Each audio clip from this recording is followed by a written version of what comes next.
Thank you.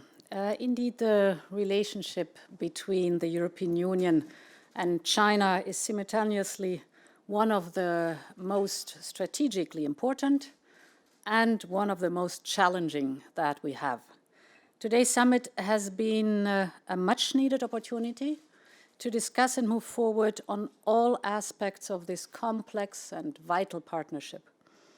Our discussions were both intense and they were indeed wide-ranging, from trade and investment to climate action and the digital field, from Hong Kong to human rights, and of course, the coronavirus response.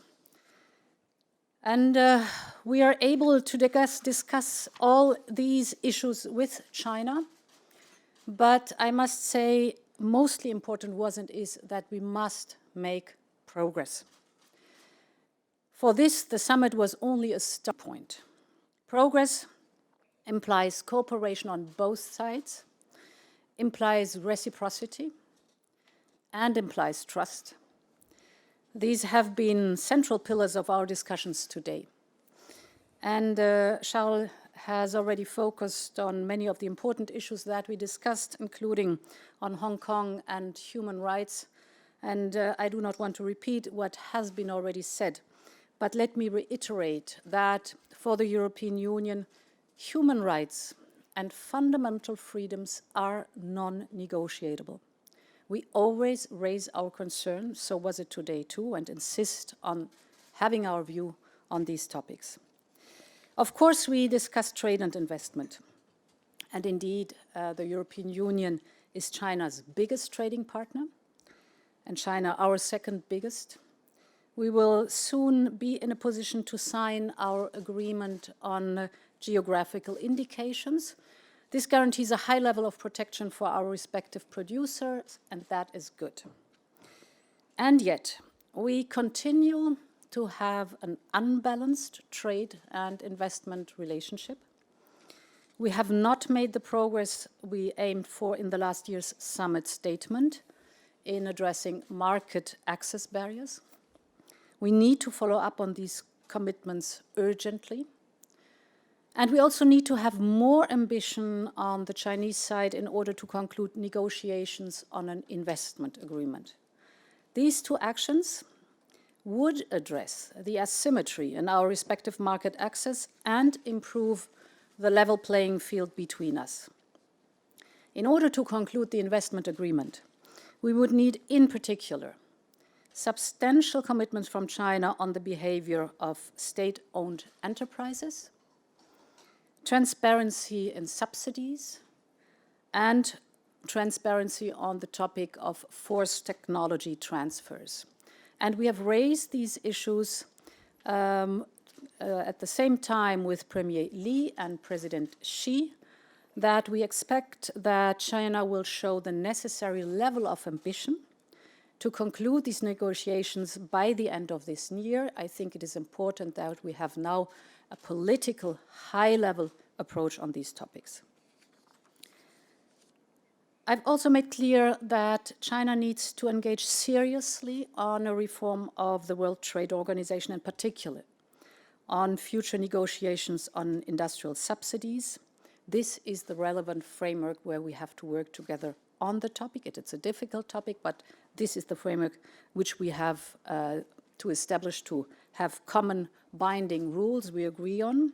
And we must continue to work on tackling Chinese overcapacity, for example, in the steel and metal sectors and in high technology. Here, for us, it's important that China comes back to the international negotiation table, that we sit down there and find solution. We also pointed out the importance of digital transformation and its highly assertive approach to the security, the resilience and stability of digital networks, systems, and value chains. We have seen cyber attacks on hospitals and dedicated computing centers. Likewise, we've seen a rise on online disinformation, and we pointed out clearly that this cannot be tolerated. We've also discussed climate action, and climate change remains the global challenge of our generation. China has repeatedly projected itself as a leader on global climate issues, and China is indeed on our side on this. However, being a leader brings responsibility to follow up with actions. We urge China to commit to climate neutrality as soon as possible after 2050. And we count on China to live up to its commitments under the Paris Agreement and step them up and lead by example. We look forward to seeing decarbonization play a big role in China's upcoming next 5-year plan, as the European Green Deal plays a big role in our strategic agenda as well. And last but not least, the coronavirus pandemic. When the virus hit China, the European Union responded swiftly. We coordinated and co-financed the delivery of over 56 tons of emergency medical supplies.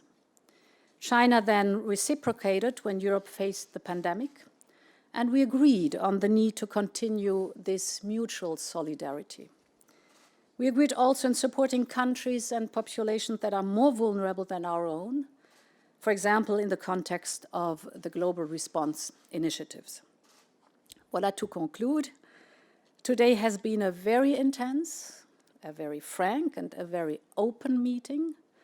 We would want and expect nothing less. This was good. It is not possible to shape the world of tomorrow without a strong EU-China relationship.